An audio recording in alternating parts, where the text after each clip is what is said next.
When I was 4 years old, I was attacked by a dog that almost left me unable to speak or see, but God had other plans.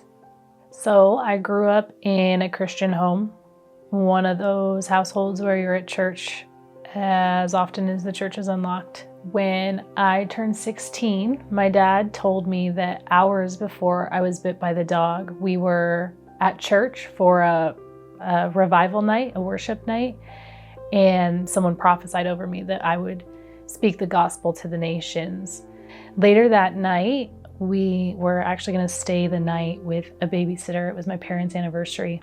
So we went to the babysitter's house and we were playing in the front yard before we left because they were family friends. And my parents were talking and I was maybe 10 yards away. And me and my little sister, who was 2 at the time, were playing with their family dog. And out of nowhere, the dog just attacks me and he bites me. I got a scar on my face from where he bit me. I was rushed to the hospital. They said that this nerve that runs across your cheek to your lip, it's a really important nerve for being able to speak.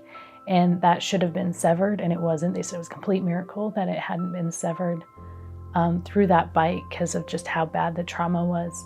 And then also the scar goes up into my eye, and they said that it was a miracle that I didn't lose my eye that night as well.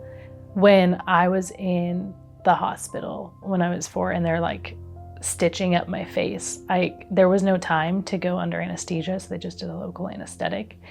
And my mom was saying that I was singing worship songs as they were like stitching up my face, and that like nurses and hospital staff stopped and watched and like prayed over us as it was happening, because it was just like a moment to see this 4-year-old who's like sitting in trauma, like just praising the Lord through literally needles like being stitched in your face. So yeah, it was a moment for sure.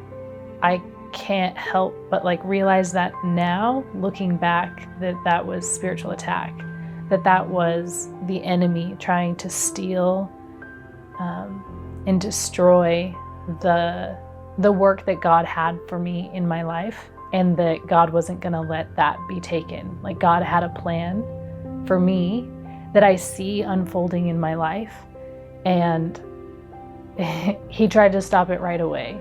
And that's how threatened the enemy is by the goodness of God.